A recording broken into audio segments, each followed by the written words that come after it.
আর মাত্র একদিন পরেই মাঠে গড়াবে বাংলাদেশ শ্রীলঙ্কার সিরিজের প্রথম ওয়ানডে। বুধবার আর প্রেমাদাসা স্টেডিয়ামে প্রথম ওয়ানডেতে মুখোমুখি হবে মিরাজের দল।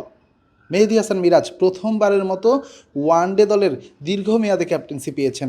তাই মিরাজের জন্য এই দিনটা কিংবা এই ম্যাচটা কিন্তু অনেক বড়, কারণ মিরাজের সামনে একটা বড় চ্যালেঞ্জ হয়ে দাঁড়িয়েছে নিজের প্রথম ওয়ানডেতে কীভাবে আসলে দলকে পারফর্ম করাবেন এবং কিভাবে নিজে সফল হবেন। আমরা দেখেছি গত কিছুদিনে আসলে নাজমুল হোসেন শান্তের টেস্ট ক্যাপ্টেন্সি ছাড়া কিংবা তাকে টেস্ট ক্যাপ্টেন্সি থেকে সরিয়ে সেখানে মিরাজের নাম দেয়া, এটা কিন্তু মিরাজের উপর আমরা সকলেই জানি একটা বড় প্রেশার ক্রিয়েট করেছে, একটা চাপ তৈরি করবে। এমন অবস্থায় আসলে দলের ড্রেসিং রুমের পরিবেশটা ঠিক কেমন আছে এটা বোঝার জন্য যদি আমরা অনুশীলনের দিকে তাকে আমরা গতকাল দেখেছি আসলে নাজমুল আবেদিন ফাহিম, যাকে আসলে পাঠানো হয়েছে বাংলাদেশ ক্রিকেট বোর্ড থেকে শ্রীলঙ্কার কলম্বোতে নাজমুল হোসেন শান্তের সাথে কথা বলার জন্য, যিনি টেস্ট ক্যাপ্টেন্সি ছেড়েছেন। তবে শেষ পর্যন্ত কিন্তু নাজমুল আবেদিন ফাহিম সফল হননি। শান্ত ঠিকই ক্যাপ্টেন্সি ছেড়েছেন এবং নাজমুল আবেদিন ফাহিম সে সময় শ্রীলঙ্কাতেই ছিলেন। তবে আমরা সে সময় একটা ধারণা করা হয়েছিল হয়তো বোর্ডের সাথে শান্তর একটা বড় দূরত্ব তৈরি হয়েছে, কিন্তু আমরা গতকাল যদি দেখি, গতকাল অনুশীলনে নাজমুল আবেদিন ফাহিম কিংবা নাজমুল হোসেন শান্ত তারা কিন্তু একসাথে দীর্ঘ সময় আলাপ করেছেন। এবং শুধু তাই না, নাজমুল আবেদিন ফাহিম লিটনের সাথে আলাপ করেছেন আলাদাভাবে, মেহেদী মিরাজের সাথে আলাদাভাবে আলাপ করেছেন, এমনকি মিরাজ এবং শান্তকে পাশে বসিয়েও তারা আসলে একটা দীর্ঘ সময় একটা বৈঠক চলেছে। তো নাজমুল আবেদিন ফাহিমকে যে মোটিভেশনাল বলা হয়, মোটিভেশন দেওয়ার জন্য পাঠানো হয়, সে কাজটা হয়তো তিনি করছেন এবং এর জন্য আসলে ড্রেসিং রুমের পরিবেশটা খুব একটা খারাপ হয়েছে বলে দূর থেকে আমাদের মনে হয়নি।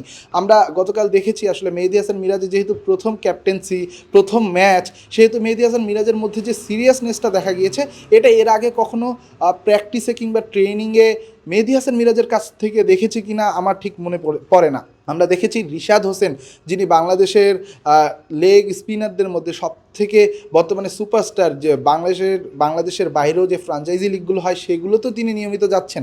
সেই রিশাদ হোসেনকে নিয়ে মেহেদী হাসান মিরাজ আলাদাভাবে কাজ করেছেন, আলাদাভাবে কথা বলেছেন এবং তাকে নিয়ে একসাথে জুটি বেঁধে বলও করেছেন নেটে।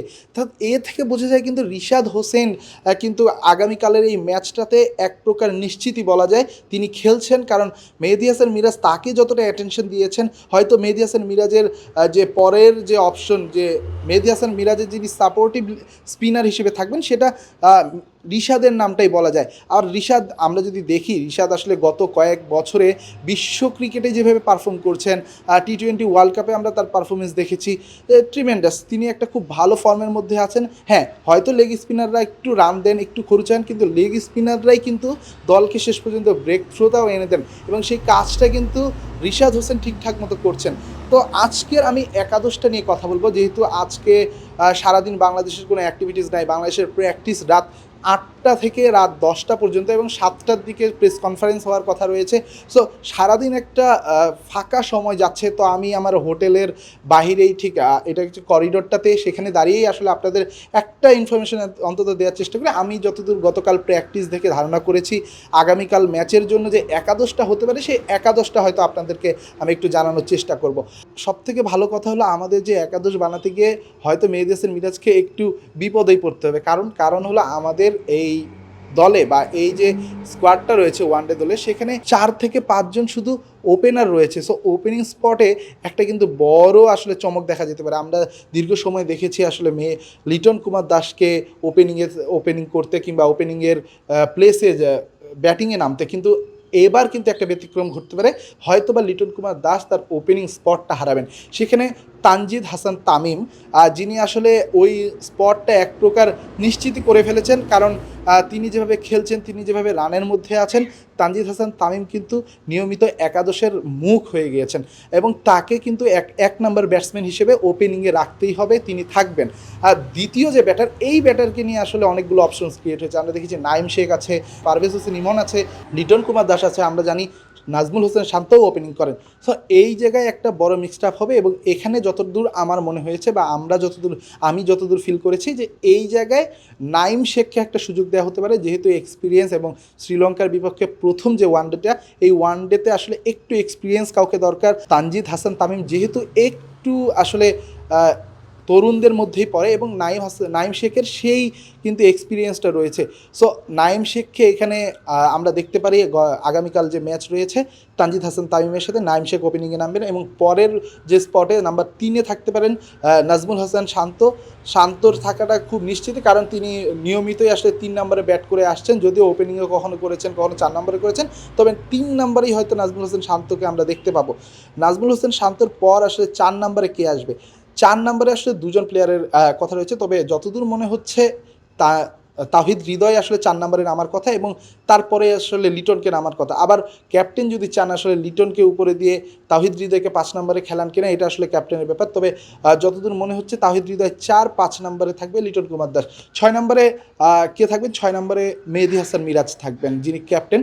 এখন মিরাজ নিজের ক্যাপ্টেন্সিতে যদি নিজের ব্যাটিংটা আপগ্রেড করেন কিনা এটাও একটা ভাববার বিষয়। হয়তো মিরাজ এমন সিদ্ধান্ত নেবেন না, যেহেতু দলে টপ অর্ডারের সংখ্যাটা অনেক বেশি স্কোয়াডে, সেক্ষেত্রে মিরাজ হয়তো বা 6 নম্বরে ব্যাট করাটা প্রেফার করবেন এবং তারপরে যে স্থান 7 নম্বরে হচ্ছে জাকের আলী, নিশ্চিতভাবেই হচ্ছে থাকতেছেন জাকের আলী।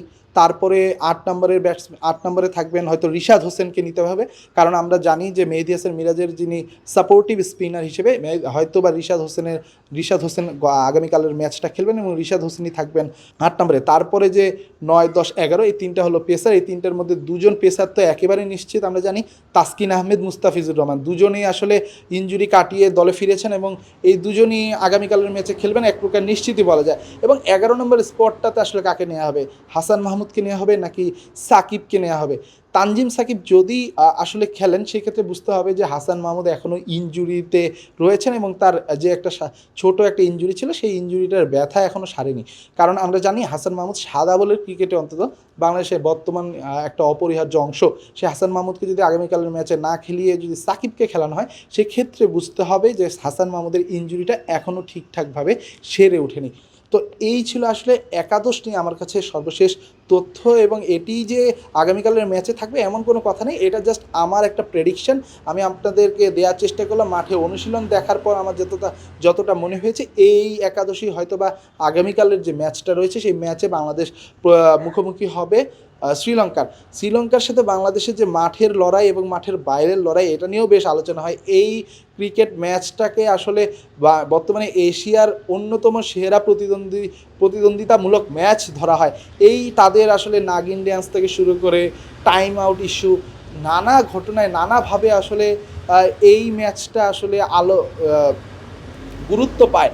আর অন্যদিকে আমরা যদি দেখি এই প্রেমাদাসা স্টেডিয়ামে কিন্তু একটা ইনসিডেন্টও রয়েছে। এখানে কিন্তু সাকিব আল হাসান, ওই মনে আছে কিনা আপনাদের, মাহমুদুল্লাহ রিয়াদের একটা নো বল নিয়ে আসলে খেলা থামিয়ে দিয়েছিলেন। সে সময় আসলে শেষ পর্যন্ত আম্পায়ার সাকিব বা বাংলাদেশের যে আবেদন ছিল সেই আবেদনটা না রাখায় সাকিব আল হাসান কিন্তু এই স্টেডিয়ামের ড্রেসিং রুমে গিয়ে গ্লাস ভাঙ্গার মতো ঘটনা ঘটিয়েছেন। সো এই স্টেডিয়ামের সাথে বাংলাদেশের সম্পর্কটা বেশ পুরনো। এখন দেখার বিষয় প্রথম দিনের যে ওয়ানডে ম্যাচ সেই ম্যাচে বাংলাদেশ কী ফলাফল করে সেটা জানার জন্য অপেক্ষা করতে হবে আগামীকাল পর্যন্ত। এবং এর মধ্যে আজ প্রেস কনফারেন্সে মেহেদী হাসান মিরাজ হয়তো কথা বলবেন, তিনি কি কথা বলেন, তিনি কি জানান সেটা আমরা অবশ্যই আপনাদের জানানোর চেষ্টা করব। আর এর জন্য আপনাদের সাথে থাকতে হবে স্টার নিউজের সকল ডিজিটাল প্ল্যাটফর্মের সাথে, স্টার প্লের সাথে থাকতে হবে। তাহলে হয়তো আপনারা ঘন্টার পর ঘন্টা যে আপডেটগুলো রয়েছে কলম্বো শ্রীলঙ্কা থেকে, আমি এটা আপনাদের দেওয়ার চেষ্টা করব। রেদওয়ান শাওন, শ্রীলঙ্কার কলম্বো থেকে, স্টার নিউজ।